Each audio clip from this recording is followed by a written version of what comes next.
Hello students basically we are continuing with nutrition animals. और इससे पिछले वीडियोज में हमने क्या क्या सीखा है।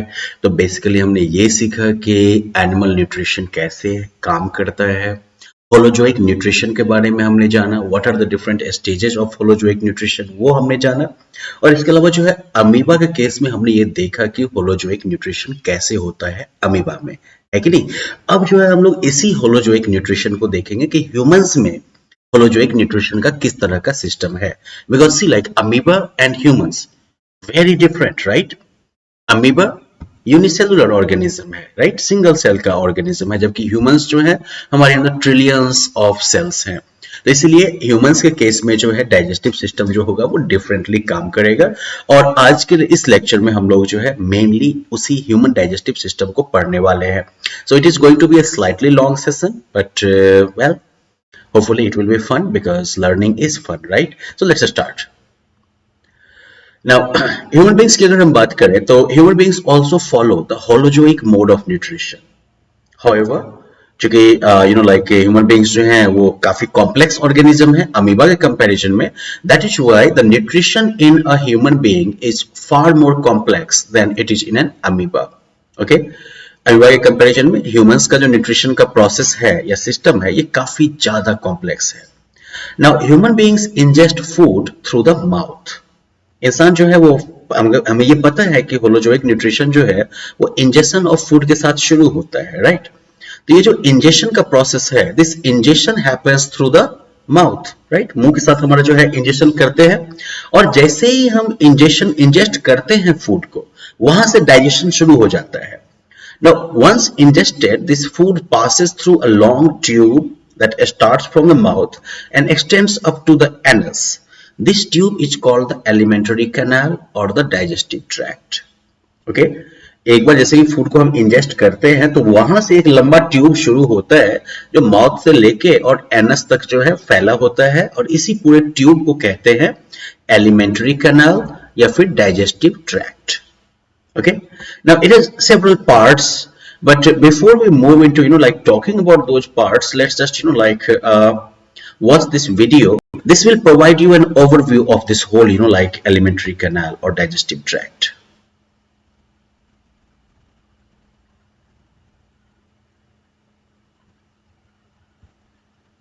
Okay, I think the video on this page link is not working, so let's see if we have. Oh yeah, it's working, it's coming up.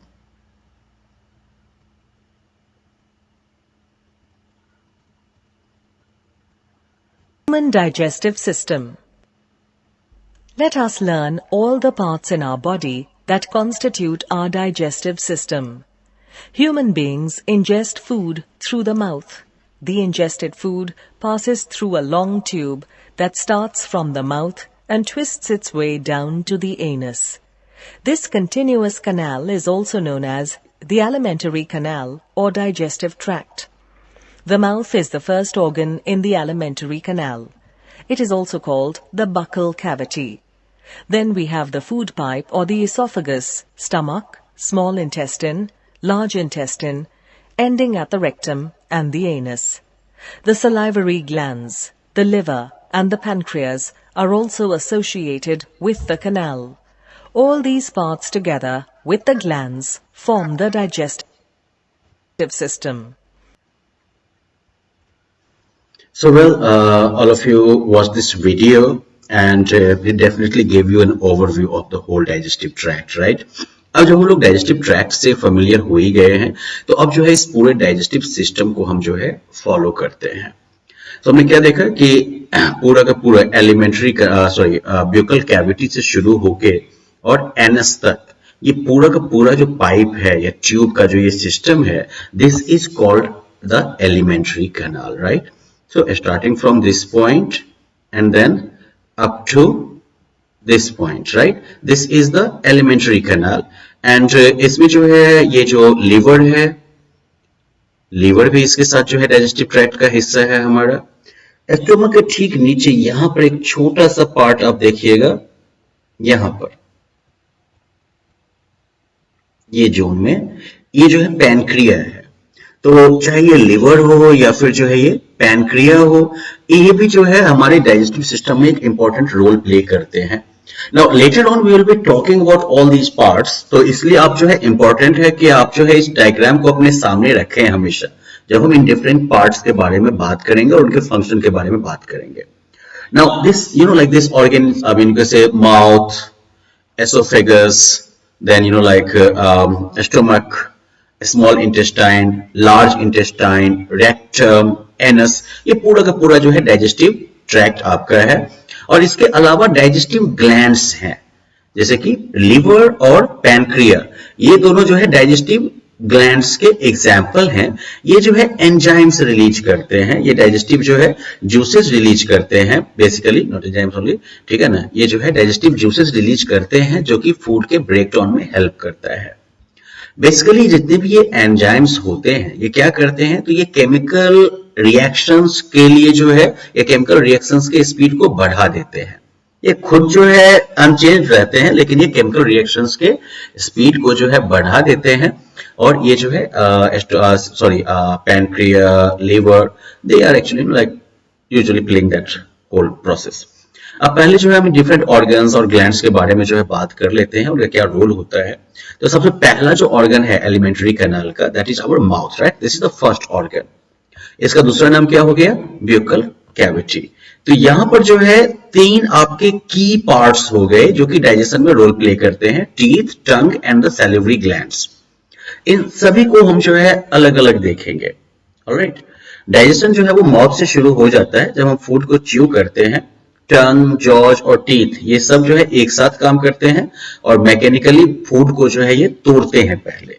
Okay, रोटी को जो है खाते हैं तो चबाने के बाद रोटी टुकड़े टुकड़े में बढ़ता है ना, तो ये काम किस जॉज ने और टीथ ने, तीनों ने मिलकर किया ना, राइट। अब इसके बाद जो है सैलिवरी ग्लैंड्स जो होते हैं, सैलिवरी ग्लैंड्स क्या करते हैं, तो ये जो है डाइजेस्टिव जूसेस, सलाइवा रिलीज करते हैं। ये सलाइवा जो है फिर क्या करता है, तो फूड में मौजूद जो स्टार्च होता है उसको ब्रेक करता है और उसे शुगर में कन्वर्ट करता है। अब अगर स्टार्च का नाम सुन के आपके मन में घंटी नहीं बज रही है तो गलत बात है, मतलब है कि आपको न्यूट्रिशन इन प्लांट द्वारा पढ़ने की जरूरत है। क्योंकि आपको याद होगा ना कि प्लांट्स जो हैं वो जितना ग्लूकोज यूज करते हैं बाकी को जो है वो स्टार्च के फॉर्म में स्टोर करते हैं। तो जब हम प्लांट बेस्ड फूड खाएंगे तो वो स्टार्च हमारी बॉडी में आएगा ना, और फिर जो है उस स्टार्च को हमें जो है ब्रेक करना होगा शुगर में, राइट। तो इस प्रोसेस में सलाइवा जो है वो इंपॉर्टेंट रोल प्ले करता है। यहाँ पे एक बहुत ही बड़ी इंटरेस्टिंग एक्टिविटी है, so why don't we watch this video, जो कि आपको दिखाएगा कि किस तरीके से सलाइवा जो है वो स्टार्च के ब्रेकडाउन में रोल प्ले करता है। तो लेट्स वॉच दिस।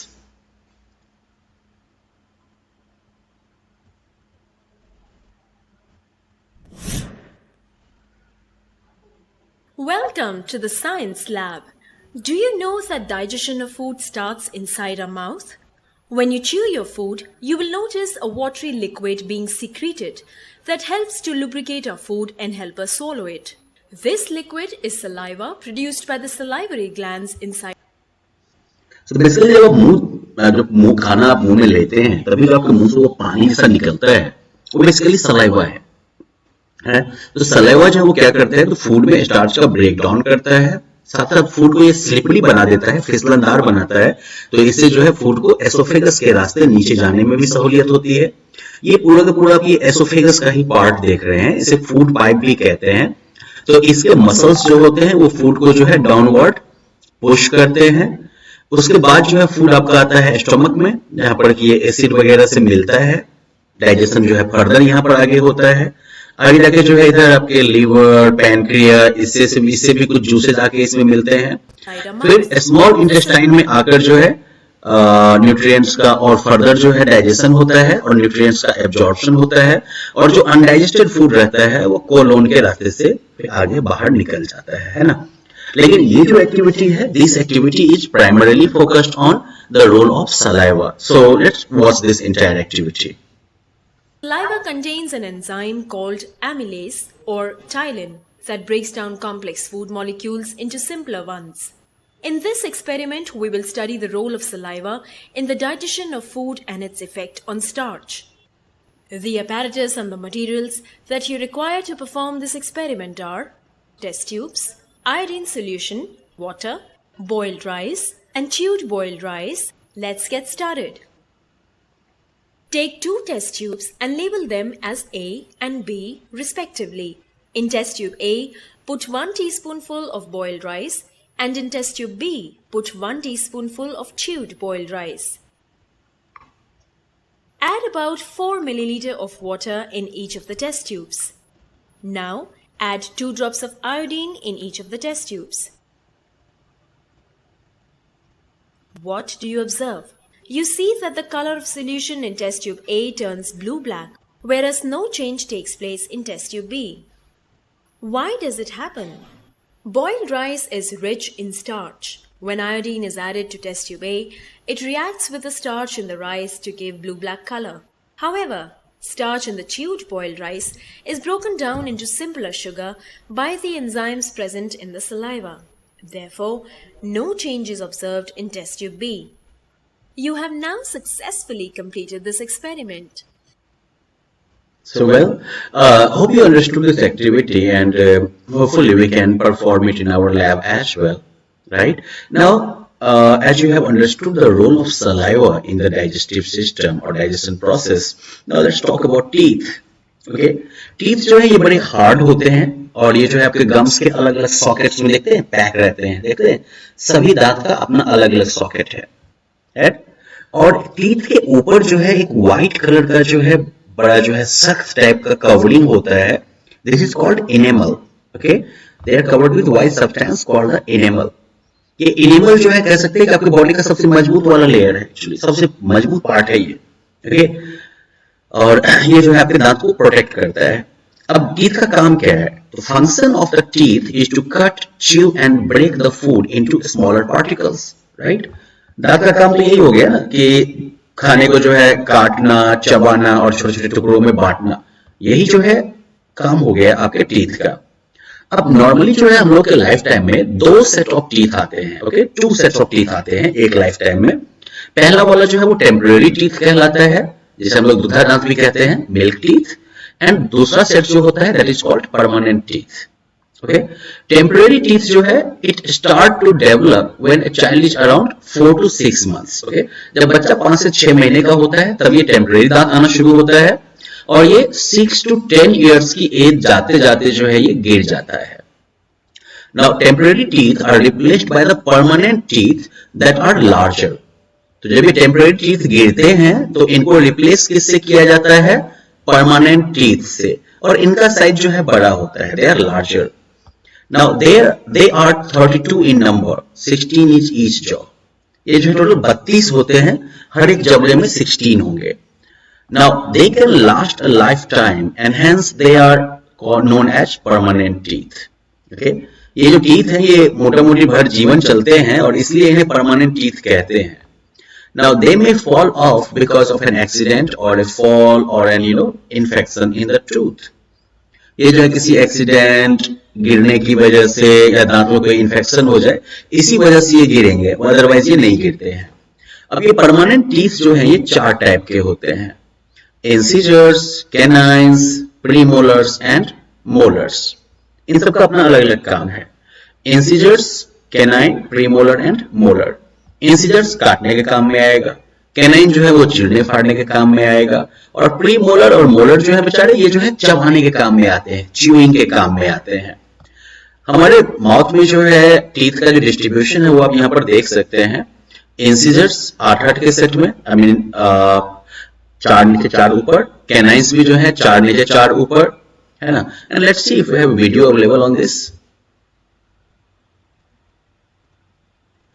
ओके, फिर जो है प्री मोलर्स जो है वो भी जो है टोटल 8 होंगे, और मोलर्स जो होते हैं वो परमानेंट टीथ में ही आते हैं, यानी कि जो दुधा दांत होगा उसमें जो है मोलर्स नहीं मौजूद होंगे. जो परमानेंट टीथ आपके आते हैं जब, तभी जो है ये मोलर्स जो है तभी जो है ग्रो करते हैं. So we have understood about teeth so far. इस पे बेस्ड जो है ये एक्टिविटी आप क्लासरूम में परफॉर्म कर सकते हैं. नाउ लेट्स टॉक अबाउट टंग. टंग जो है this is the strongest muscle in the body. ये आपके बॉडी का सबसे स्ट्रॉन्ग मसल है, और टीथ का काम क्या होता है, तो बेसिकली टीथ जो है it can B move in all directions. Teeth जो आपका है वो सभी डायरेक्शन में मूव करता है, क्योंकि इसका एक ही पार्ट जो है only one part of it is fixed to the lower jaw. निचले जबड़े से जो है इसका बस एक पार्ट जो है वो फिक्स होता है, छोटा सा हिस्सा केवल फिक्स होता है, बाकी सब तो फ्री है। ये जो है सभी डायरेक्शन में मूव कर सकता है and it helps us to speak. Tongue जो है वो हमें बोलने में हेल्प करता है, लेकिन इसके अलावा इसके और क्या मेन फंक्शंस हैं, तो पहला तो हो गया that it positions the ingested food in such a way that it can be chewed by the teeth. ये जो है इंजेस्ट किए हुए फूड को, खाए हुए फूड को इस तरह से पोजीशन करता है कि ये जो है दांत से चबाया जा सकता है। It can be chewed by our teeth. देखते हैं ना, खाना जो इधर उधर मुंह में घूमता रहता है, दांत के नीचे जो पहुंचता है, कैसे पहुंचता है, अपने मन से नहीं पहुंचता है, टंग उसको ला ला के वहां पर पहुंचा देता है। इसके अलावा जो है क्या करता है, तो टंग जो है ये बोलस फॉर्म करता है, गोला टाइप का जो है बनाता है ये च्यूड फूड का, उससे उसको निगलने में आसानी होती है। और इसके अलावा टंग जो है it also taste the ingested food. ये जो है जो हम खाना खाते हैं उसका टेस्ट भी तो हमें टंग ही बताता है ना। Actually tongue has taste buds. हमारे टंग में टेस्ट बर्ड्स मौजूद होते हैं जो कि sweet, sour, bitter, salty, different taste जो है वो हमें बताते हैं। अब पहले के जमाने में साइंटिस्ट जो थे वो ये मानते थे कि टंग का स्पेसिफिक एरिया जो होता है ना, अलग अलग एरिया अलग अलग टेस्ट को नोटिस करता है, लेकिन रिसेंट रिसर्चेस ने प्रूव कर दिया है कि हर एक टेस्ट बर्ड जो है वो हर एक तरह के टेस्ट को नोटिस कर सकता है। अब चलिए, मुंह से जब हम खा के फूड को इंजेस्ट करेंगे तब वो फूड किधर पहुंचेगा, वो पहुंचेगा हमारे फूड पाइप में, यानी कि एसोफेगस में। अब ये एसोफेगस जो है ये मस्कुलर जो है स्ट्रक्चर है, 30 सेंटीमीटर के लेंथ का होता है ये। Okay, it is oesophagus is a 30 centimetre long muscular tube that connects the mouth to the stomach. Okay, तो मुंह से लेके स्टोमक के बीच का जो हिस्सा है दिस इज कॉल्ड एसोफेगस। तो ये जो आप देख रहे हैं फैला हुआ और सिकड़ा हुआ, ये हमेशा नहीं होता है। जैसे ही फूड को हम स्वैलो करते हैं, मुंह से जैसे ही हम फूड को अंदर निगलते हैं कि ये मूवमेंट जो है वो आपके एसोफेगस में शुरू हो जाता है। इस मूवमेंट को जो है, this movement is called peristalsis और पेरिस्टाल्टिक मूवमेंट। ओके, ये जो मस्कुलर मूवमेंट है वो कैसे होता है, तो जैसे ही फूड अंदर जाएगा तो एक हिस्सा जो होगा इसका वो ऐसे कॉन्ट्रैक्ट कर जाएगा, यानी कि सिकुड़ने लगेगा, और ये जो सिकुड़ा हुआ हिस्सा होगा वो जो है आगे की तरफ वेव की तरह बढ़ता चला जाएगा। तो इसको आप इस तरह से समझ सकते हैं कि जैसे मान लीजिए कि हम जो है एक कपड़े में कुछ रखते हैं, है ना, जैसे कि यही ट्यूब है ना, तो ऐसे अगर ये ट्यूब में कुछ है तो वो नीचे की तरफ नहीं जाएगा, लेकिन अगर हम इसको ऐसे ऐसे करके दबाते हुए नीचे की तरफ जाएंगे तो ग्रेजुअली क्या होगा, जो भी इसमें सामान होगा वो आगे की तरफ बढ़ता चला जाएगा, राइट। तो ठीक ऐसे ही आप कह सकते हैं कि पेरिस्टाल्टिक मूवमेंट में क्या होता है कि एक सिरे से जो है वो मसल जो है वो कॉन्ट्रैक्ट यानी कि सिकुड़ना शुरू करता है, और जो भी सामान होता है वो आगे की तरफ जो है पुश होते हुए बढ़ता चला जाता है। फिर आप खाना निगलते हैं, फिर से जो है वैसे ही जो है मसल जो है ऐसे दबना शुरू करता है, और जितना भी बचा हुआ है खाना उसको जो है बोलस को आगे की तरफ पुश करता हुआ चला जाता है, और इस तरह से फूड जो आपका होता है वो कहां पहुंच जाएगा, अब स्टोमक में पहुंचेगा, राइट। तो एसोफेगस से अब फूड कहां पहुंच गया, बोलस जो है वो कहां पहुंच गया, एसोफेगस से वो पहुंच गया हमारे स्टोमक में। अब स्टोमक जो है ये मस्कुलर बैग जैसा ऑर्गन होता है, और ये जो है एलिमेंट्री कनाल का सबसे जो है चौड़ा वाला हिस्सा होता है ना। तो इसमें जो है दो ओपनिंग, एसोफेगस से जो है यहां पर स्टोमक में फूड आया, और यहां पर जो है स्टोमक से फूड निकल के जाएगा स्मॉल इंटेस्टाइन में, छोटी आंत में। लेकिन जब तक यहाँ पर ये यहाँ का जो हिस्सा है यहाँ पर भी एक वाल्व लगा है, और यहाँ का जो हिस्सा है यहाँ पर भी एक वाल्व लगा है। वो वाल्व जो है वो यहाँ का वाल्व जो है वो अंदर की तरफ खुलेगा, और यहाँ का जो वाल्व है वो बाहर की तरफ, सॉरी वो भी जो है अंदर की तरफ ही खुलेगा, सॉरी बाहर की तरफ खुलेगा। तो इससे क्या हुआ, जैसे ही ये खाना अंदर आया, तो जब अंदर आएगा तो ये वाल्व जो है नीचे की तरफ खुलेगा, खाना अंदर स्टोमक में आ गया। लेकिन ये खाना अगर उल्टा जाना चाहेगा तो वो वाल्व जो है उसको रोक देगा। ऐसे ही एक बार जब स्मॉल इंटेस्टाइन में चला गया फूड, तो यहाँ पर भी वाल्व लगा हुआ है, ये वाल्व भी क्या करेगा, फिर फूड को वापस आने की अगर कोशिश करे फूड तो उसको वो रोक देगा। यही वजह है ना कि खाना खाने के बाद भी अगर हम लोग थोड़ा बहुत जो है हाथ पैर ऊपर करते भी हैं तो पूरा का पूरा खाना हमारा मुंह के रास्ते बाहर नहीं निकलता है। रीजन क्या है, ये वाल्व जो है वो उसको रोकता है। नाउ स्टोमक जो है वो कहां से कहां क्या किया, तो जो पार्टली डाइजेस्टेड फूड था एसोफेगस माउथ में, जो पार्टली डाइजेस्टेड फूड था वो कहां आ गया, स्टमक में आ गया।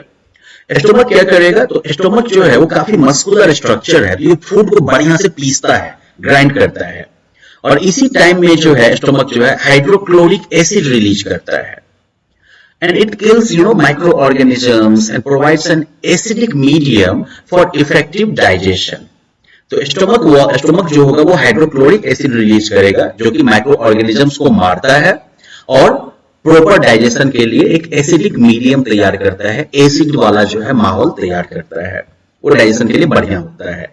इसके अलावा जो है स्टमक जो है वो गैस्ट्रिक जूसेस रिलीज करता है, ये भी एंजाइम्स हैं जो कि प्रोटीन के ब्रेकडाउन में और कार्बोहाइड्रेट के ब्रेकडाउन में जो है हेल्प करते हैं।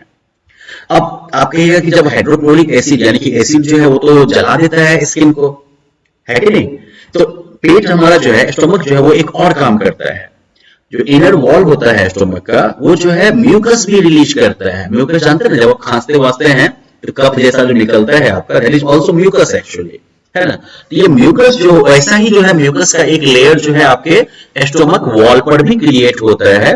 तो ये क्या करता है, तो जो आपका लाइनिंग है स्टोमक का उसको ये प्रोटेक्ट करता है हाइड्रोक्लोरिक एसिड से। तो तीन मेन काम समझ गए आप इनर वॉल का, कि ये HCl यानी कि हाइड्रोक्लोरिक एसिड रिलीज करेगा जो कि डाइजेस्ट माइक्रो ऑर्गेनिज्म को मारेगा और डाइजेशन के लिए बढ़िया माहौल देगा। ये जो है गैस्ट्रिक जूसेस रिलीज करता है जो कि प्रोटीन और कार्बोहाइड्रेट के ब्रेकडाउन में हेल्प करता है, और ये जो है म्यूकस रिलीज करता है जो कि इन एसिड वगैरह से जो है पेट के उस इनर लाइनिंग को प्रोटेक्ट करेगा। अब डाइजेशन जो है फूड का स्टोमक में वो 1 to 4 आवर्स का टाइम लेता है depending on the type of food eaten, है ना। हल्का फुल्का खाना खाइएगा तो 1 घंटा में, और मटन जैसा कुछ खाना खाइएगा तो काफी टाइम लग सकता है डाइजेशन में। ओके, अब जब एक बार स्टोमक से जो ये सेमी डाइजेस्टेड फूड होता है वो अब जाएगा स्मॉल इंटेस्टाइन में। Okay, from the stomach the semi digested food called chyme enters the small intestine। Okay, पेट से जो है ये सेमी डाइजेस्टेड फूड जो है जिसे कि काइम कहते हैं ये स्मॉल इंटेस्टाइन में एंटर करता है। ओके, अब चलिए फूड हमारा कहां पहुंच गया, अब स्मॉल इंटेस्टाइन। लेकिन स्मॉल इंटेस्टाइन तक पहुंचते पहुंचते में और भी कुछ कांड होना है यहाँ पर। स्मॉल इंटेस्टाइन जो है it is the longest part of the digestive system. नाम छोटा है लेकिन है बहुत बड़ा ही।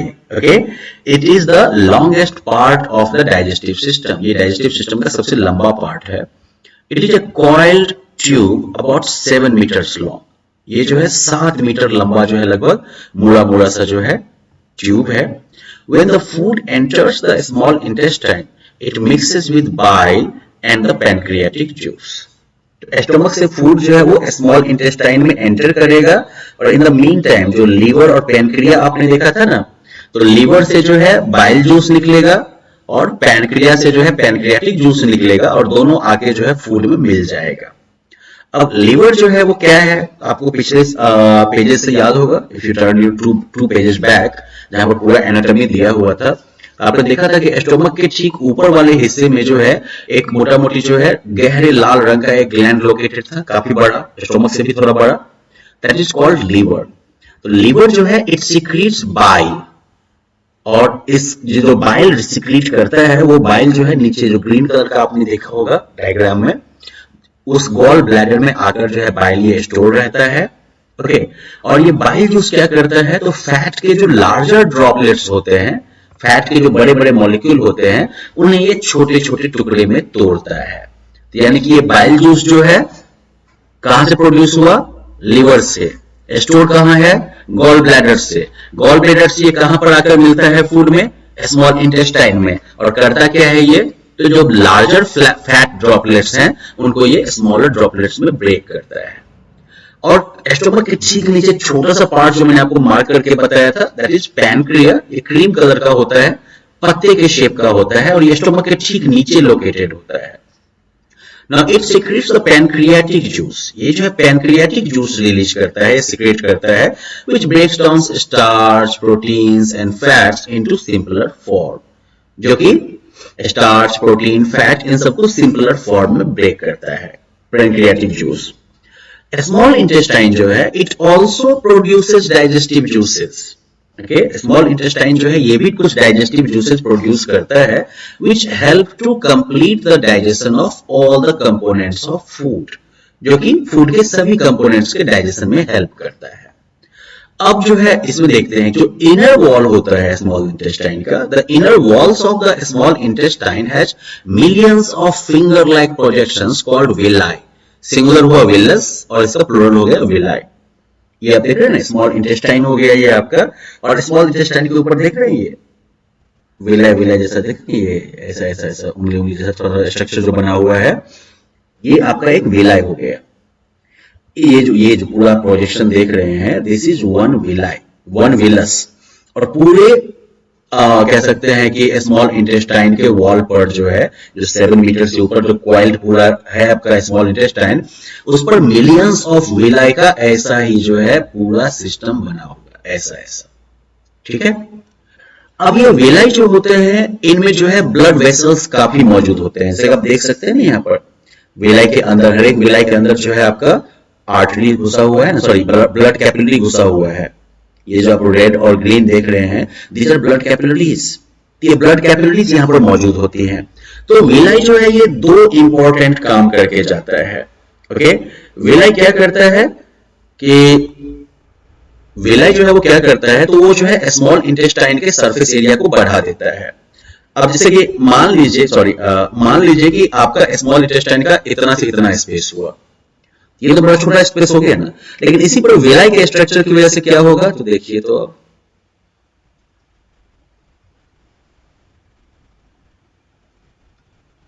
अब अगर ऐसे घूम के जाइएगा तो ये दूरी कई गुना बढ़ गई ना, टोटल सरफेस एरिया जो है वो काफी बढ़ गया। तो ऐसे ही होता है, विलाई का यही रोल होता है एक, कि ये क्या करता है, स्मॉल इंटेस्टाइन के सरफेस एरिया को काफी बढ़ा देता है। अब आपका डाइजेस्टेड फूड जो है, यानी कि जो सिंपलर सॉल्युबल जो न्यूट्रिएंट का फॉर्म है, वो बेचारा इसके ऊपर से ऐसे ऐसे होते हुए बेचारा धीरे धीरे आगे बढ़ रहा है ना। और विलाई के अंदर क्या मौजूद है, ब्लड वेसल्स का जो है ये नेटवर्क मौजूद है ना। तो ये ब्लड वेसल्स क्या करते हैं, तो ये जो है उस न्यूट्रिएंट को एब्जॉर्ब कर लेते हैं, है ना। शुगर ले लिया, फैट ले लिया, प्रोटीन ले लिया, विटामिन ले लिया, तो जितना भी सिंपल न्यूट्रिएंट है वो सारा का सारा अब कहां आ गया, आपके ब्लड स्ट्रीम में आ गया, है ना। Now the absorb nutrients are transported through the blood stream to various parts of the body so that they can be assimilated where required. तो अब ये एब्जॉर्ब न्यूट्रिएंट्स हुए, ये एब्जॉर्ब न्यूट्रिएंट्स जो है वो आपके ब्लड स्ट्रीम के रास्ते से आपके बॉडी के अलग अलग हिस्सों में पहुंचाए जाते हैं, ताकि जहां भी उनकी जरूरत हो वहां पर इनको एसिमिलेट किया जा सके, राइट। एसिमिलेशन क्या होता है तो पता ही है आप लोगों को, राइट। जब when absorb nutrients are utilised into the cell components, it is called assimilation. जब एब्जॉर्ब न्यूट्रिएंट्स जो हैं उनको सेल के डिफरेंट हिस्सों में यूज किया जाता है, तो इस प्रोसेस को हम कहते हैं एसिमिलेशन। तो चलिए, डाइजेशन हो गया, डाइजेशन के बाद एब्जॉर्प्शन भी हो गया स्मॉल इंटेस्टाइन में, जिसमें कि विलाई का बढ़िया रोल रहता है ना। और फिर जो है सेल में जो है उसका एसिमिलेशन भी हो गया। अब जो अनडाइजेस्टेड फूड रहता है, that enters the large intestine, वो आ जाता है आपके अब लार्ज इंटेस्टाइन में। अब देखिए, लार्ज इंटेस्टाइन का नाम है लार्ज, लेकिन ये छोटा ही होता है कंपेयर टू स्मॉल इंटेस्टाइन, ये काफी छोटा होता है। This is your large intestine, देख रहे हैं, तो इसकी लंबाई कम है ना, ऑफ कोर्स इसकी चौड़ाई ज्यादा है, नहीं ज्यादा मोटा है ये। लार्ज इंटेस्टाइन जो है वो सिर्फ 1.5 मीटर का होता है लेंथ में, और इसका मेन फंक्शन क्या है कि जो अनडाइजेस्टेड फूड है ना, अनडाइजेस्टेड फूड जो है जब इसमें एंटर करेगा, जो एक्स्ट्रा उसमें वाटर है और कुछ सॉल्ट है, उसको जो है ये एब्जॉर्ब कर लेता है। ओके, तो जो सेमी सॉलिड फूड, उसके बाद जो है यानी कि जो चाइम जो एंटर करता है स्मॉल इंटेस्टाइन में, जो चाइम या काइम जो एंटर किया था, तो उसमें ज्यादा लिक्विड था ना, तो ज्यादातर लिक्विड को जो है ये एब्जॉर्ब कर लेता है, सॉल्ट को ये एब्जॉर्ब कर लेता है, और फिर एक सेमी सॉलिड जो होता है वेस्ट, वो बॉडी से बाहर निकलने के लिए रह जाता है। तो जो सेमी सॉलिड जो फूड रह जाता है उसके बाद वो जो है फीसिस के फॉर्म में अब रेक्टम में स्टोर हो जाता है, ठीक है ना, जो कि कह सकते हैं कि लार्ज इंटेस्टाइन का लास्ट पार्ट हो गया। अब इसके बाद जो है फूड एंटर करेगा, या फूड जो है वो एनस के रास्ते से, ये अनडाइजेस्टेड फूड या कह सकते हैं फीसिज जो है वो एनस के रास्ते से बाहर निकलेगा। एनस जो है ये एलिमेंट्री कैनाल का लास्ट पार्ट होता है और इसका मेन फंक्शन वही होता है कि जो सेमी सॉलिड फीसिज होता है ना, उसे बॉडी से बाहर एक्सपेल करना, उसे बॉडी से बाहर निकालना। Okay, so the feces formed in the large intestine is passed out of the body through the anus, right? Large intestine में जो feces form हुआ था वो जो है anus के रास्ते से जो है बाहर निकाल दिया जाता है। Now the process of eliminating solid waste from the body is called egestion. तो ये जो solid waste को body से बाहर निकाला जाता है, इस process को कहते हैं हम egestion। तो चलिए humans के digestive system के बारे में पूरा हम लोगों ने जान लिया। Hopefully you understand it now. Now we will meet in our next lecture where we will talk about the digestive system of ruminants. Okay? तो मिलते हैं फिर अगले लेसन में। Thank you.